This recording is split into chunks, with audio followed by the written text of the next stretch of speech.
Boser. We're on Lake Winnie. We're staying out of High Banks Resort, and we've been up here in the past. Just super people, and so it's always a pleasure. It's always a treat to come back here. This is a great walleye fishery. This is a fun lake, and the reason I like fishing this lake so much is that there's a lot of shallow patterns, there's deep patterns, there's a variety of structure.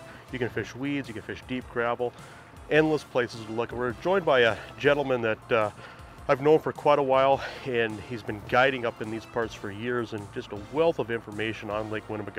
Jason Boser. We're going to go out and show some of the patterns today. We're anticipating a weed-orientated bite or gravel hump bite, where big thing out on Lake Winnie is running spinners. It's just a Northland Live Forge spinner, and just running a bullet weight to snake through those weeds and just dragging them along those weed bed edges.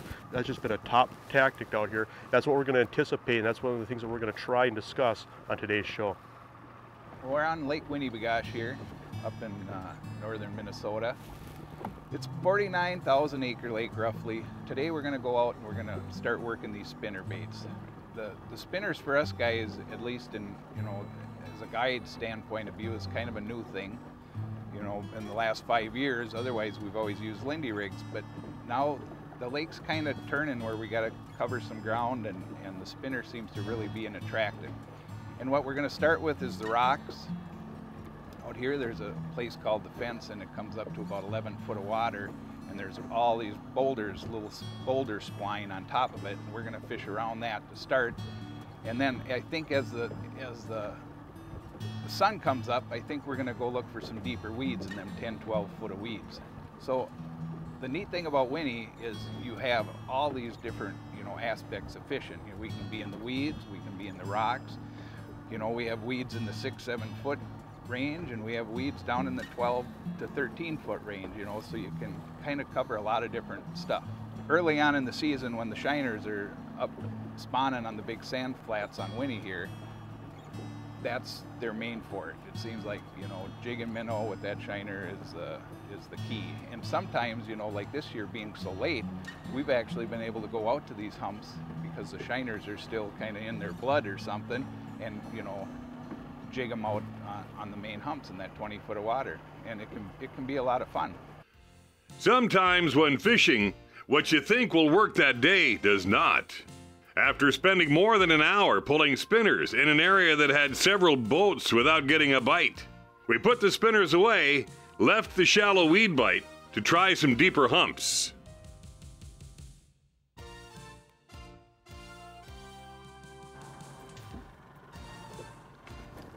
Got him? There we go. All right. Feels like a good one. Good. Here, I'll squeeze by you here and grab the net. Yeah. Come on, beside you here. Might have to get you a long snell and. Yeah.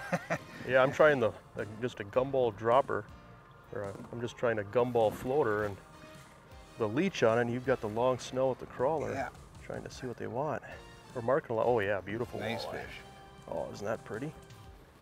Well, the water seems so nice and clear that Isn't that?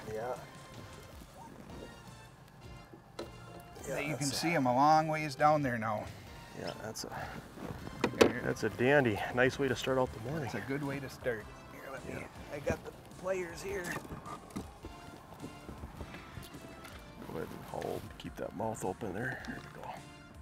Yeah, we're gonna cut them. Yeah, a lot of fish out here. A lot of fish in this lake. Like this, that's what, 20? Yeah. 19 to 21.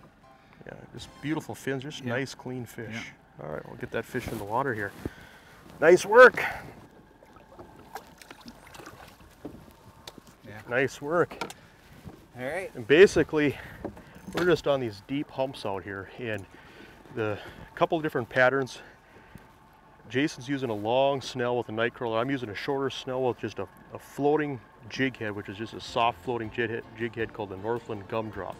And I've got a leech, you've got a crawler. We'll keep working around here just to see if there's any type of a pattern, but you never know. Each day is different. But every day is different. You made an interesting point earlier that later on in the summer, as the summer gets later, you typically go to longer and longer snells. Yep. You're using an 8-foot snell right now.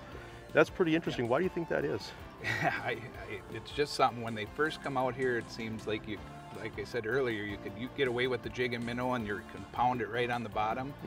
Your snells can be shorter. They seem to, you know, relate to that bottom more. But I think it is the bugs start hatching, and the bugs tend to float up in the air, you know, and they're moving up towards the surface, and then walleyes are feeding on them. So I think you need a longer snell to kind of keep everything up off the bottom. That's interesting. I don't know. That's my theory. Well, yeah, no, it makes sense to me. Successful fishing is often the process of elimination. If a location is not working, change locations. If a presentation is not working, change presentations. Keep trying new things until you run out of time. On today's show, we begin finding some activity over deeper humps. And after experimenting with both rigs and jigs with several kinds of baits, the fish told us what we needed to use. That didn't take long with the jig. Oh, I hate to say it, but I don't know what it is yet either. Oh, it's a walleye. Grab this. Almost put him in the box. Yeah, there we go. That he's coughing up bait fish. Yeah. Shiners. There Another we go. dandy, about 18. Yeah, that's a dandy. And it's just kind of it's kind of a deal right now where we're really scratching our heads. We are marking so many fish below us. You caught the first one on a long snell, the crawler. You just switched up to a jig. I had a leech on. I'm going to a even longer snell with a leech. We're just going to try to mix things up here until we get a pattern. Yep. Sometimes that's what it takes on these. Yeah, maybe every warm fish wants a summer different days. meal, huh? Yeah. That's why menus are so big in restaurants. There you go. There we go. We're just mixing it up here. We've got line laying around, hooks laying around. Just trying to figure out what these fish want exactly. We haven't found the silver bullet yet, but so far each fish has come on a different presentation, and we are marking so many fish down there, and it's kind of the old adage, you don't want to leave fish to find fish. We just got to try to figure out what these fish want today. So I just went to just a super long snell here with a leech here, and I'll give this a little try here, and if he catches one more fish on that jig, I tell you what, I'm going to go to a jig in a heartbeat, because that's a fun way to catch them. Oh, yes. Going over one here right now. Got him? There we go. All right, I've had enough. I'm going to put on a jig now, too. In that little deeper water off the edge, too, huh? Yeah. Yeah, we slid off in about 24 feet. I tell you what, wherever we're marking fish, that's where you're catching them. Oh, yeah, there's a dandy there. Yeah, nice job, Jason. Yeah. Boy, I hate to do that to you. No, keep doing it. That's the beauty of having a couple people on the boat, is that you can keep trying stuff until you figure out what works. You know what always amazes me, Jason, is anywhere you go in 20 foot of water, you can use a 1/4 ounce jig. Yeah. Try to use one on Winnie. If you don't have that 3/8 ounce jig, it seems like you hardly get a bite. They want it straight up and down. Isn't that weird? Yeah. Beautiful. Probably making some bottom contact too. You're really popping I'm popping her. Yeah, you're probably triggering more of a reaction strike. That's what we were hoping for. All right, well, I'm going to go to a jig too. All I'm right. going to start popping. Gonna start popping. All right, I nice work. suppose I took your rod though, huh? No, I got another one right here.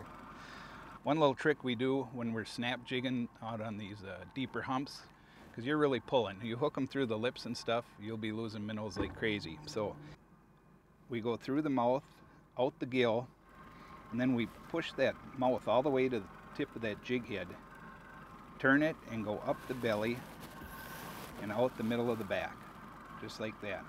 And it rides real good, and the fish just seem to go crazy over it.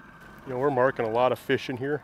But what's even more impressive is we're marking so much bait fish in here. I mean, just huge clouds of shiners. I mean, they practically reach the surface. These schools of bait fish are so big, and I'm just imagining that there's just so much bait down there that these fish are pretty well fed. And I think what's happening is that these fish are they're just getting triggered by these jigs. And so I'm matching up here with Jason, and we're just dropping these heavy jigs down on the bottom and just snapping them up and just trying to trigger some type of a response. Just trying to bang that fish on the head and snap that jig and just get that fish to jump on it. And for whatever reason, it's working right now. Mm-hmm. There you go.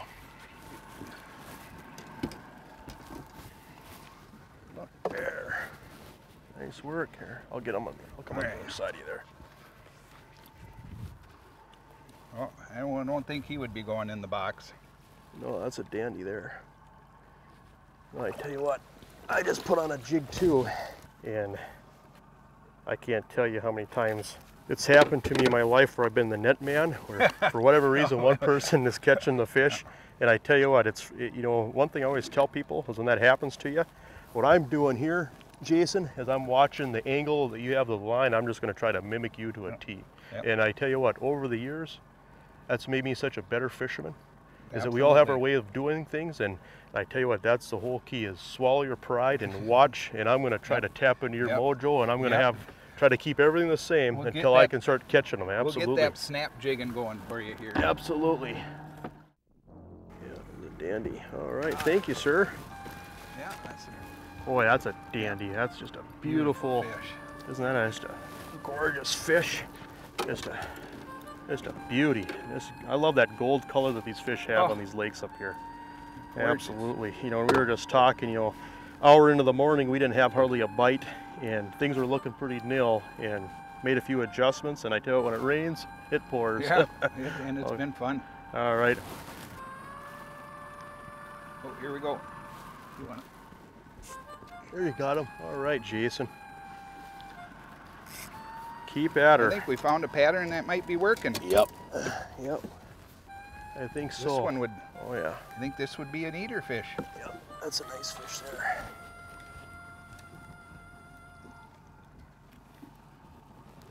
They're healthy. Oh. They are healthy fish in this lake. They're pretty fish. Nice color on them. Yeah, they are. They're one weight. Yeah, that's just get that hook. Get that Beauty. hook out. There you go. Yep, that would be a good eater fish. That would be a boxer. What is a slot fish? What is a slot fish on Winnie? 17 inches. 17 inches. Under 17, up to 26. Okay. You got to throw back, and then you keep the ones after 26. The formula that worked this particular day was snapping a 3/8 ounce Northland jig in the moonlight color, tipped with a medium to small shiner on 6-pound mono. Assuming that both anglers are using the same amount of weight, if somebody in the boat is catching most of the fish, the first adjustment to make is to match the angle of the line from the rod tip to the water. This simple and fast adjustment is often much more important than matching color, or sometimes even bait. Oh yeah, see his weight tail from... Dandy. All right, thank you, sir. Yeah, that's a dandy. Yeah, that's another nice one. Yeah, that's a good fish. Get that out of there for you. Yeah, basically, what we've been doing here is where Jason popped all those fish, we were marking all kinds of fish, and then the screen just kind of went blank. We quit marking fish, and so we just slid down the bar here a little bit, started marking fish again, and slowed down, and pop the jig down a few times, and that's the result right there. I'll get this fish in the water. More Jason Mitchell Outdoors coming up after the break. That's a dandy fish. Yeah, here. that is a... We might have another species here. What do you think it is? Well, it could be a northern the way you hit it. Boy, it's looking like a beautiful walleye. It's a beautiful walleye. Boy, nice hit that thing so hard. I tell you what, isn't that the best though, is when you got 6-pound monofilament on and you feel that fish whack it and you just cross that fish's eyes and that rod buckles. That's what's so fun about jigging. Yeah. I think that'd be a boxer. Yeah, absolutely. The fish had a lot of ambition. That rod was bent when you... If you notice, the one thing that kind of makes me nervous though, when we were catching out here, what have all the boxer size fish been? Oh yeah, this would have been a nice spot to take your guide clients. 16 inches only. Absolutely. Where are all the 12s and the 13s? Yeah. I'm wondering, we're catching some dandy fish. We're eating, absolutely. So just think where them 13s are. They got to be around here somewhere too. Yeah. But yeah, beauty. All right. You know, Jason brought up a great point here earlier when we were just starting to figure out this spot. We're just on a big main lake hump, and it's got small features on it that seem to concentrate the fish, but you know, this hump comes up in about 22, 23 feet of water. On the sides of it, you're going to find 30 feet of water and deeper. But if you go out on the sides over that deep water, you'll mark all kinds of fish. And a lot of times those fish will be close to the bottom. And, you know, you'll see that activity in that deep side of these humps. And not to say that you can't catch those deep fish, but by and large, and we've seen it again today, is that the fish that are on top of the hump, those are the fish that make you look good. Those fish will be positioned up higher. So you can go off the sides of these humps and mark a lot of fish that are really, really hard to catch, or you can go up on the top of these humps and just try to find the eaters. And that's what we're doing, is we're just focusing on the tops of these humps. We're cruising around until we find some fish that are anywhere from, say, a foot to 3 feet off the bottom, and those by far have been the biters. Yeah, it just goes to show, There's Jason. a fish there. Goes to show how important these shiners are in this Lake Winnie. Gosh, we're, you know, it's the ecosystem thrives on them. Oh yeah, look at that. That's a dandy. Oh, that's a beauty.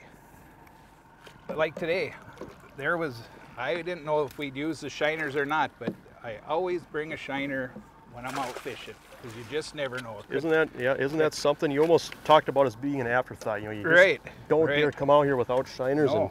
And look at that. I mean, that's. I know, and I don't know another lake that's like this. Yeah, isn't that?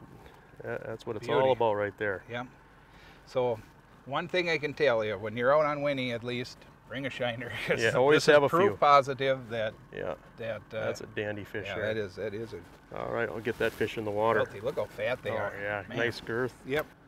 Yeah, another one on, Jason. You got one there? Yeah. Wow, that's Yeah. about as close to a double as you can be without having a double, huh? Yep. Shiners on Winnie. It's I'll come on the other side. I think of you we there. got another nice one again. Yeah. Oh no, he's Yeah. he's almost Yeah, really perfect. respectable fish. Yes, he is. That's fun too. I just love Oh yeah. catching them on jigs. That's just good stuff. It is. It's so fun, isn't it? It is. Deep jigging to me is one of my favorite things to do. Oh, and another beauty. That is a beauty. All Yeah. right. Way to go. I tell you what, I'd like to thank you for joining us today. Hey, It was a pleasure. thank And you know you. what was really neat about today is that we went to plan A Yeah. and didn't do anything. We thought we were going to go out this morning, weed line spinners, that's been Yeah. the program. Yeah. And I tell you, whenever things change, and to watch a good fisherman make those adjustments. Yeah. And that's what I got to watch today, and that's what Well, you get thank to you. watch today. And that's, Thank you. I tell you what, as a fisherman, that's probably more valuable than when the fish are biting really good and you go right to where you think you're going to Yeah. catch them, and everything works according to Right. plan. That's when it's easy. Yeah. And I tell you what, so that I think is a great education for myself and for everybody watching at home. So thanks Yeah. thanks so much. It was a pleasure. It's been fun, and that's the truth of the matter. My plans don't always work when I'm guiding, so you better keep going and Yep, trying thinking and everything you trying can. and doing Yep, different stuff yep. until you. And it was fun. We actually got to see it all work so nice today, and it was a treat to fish with.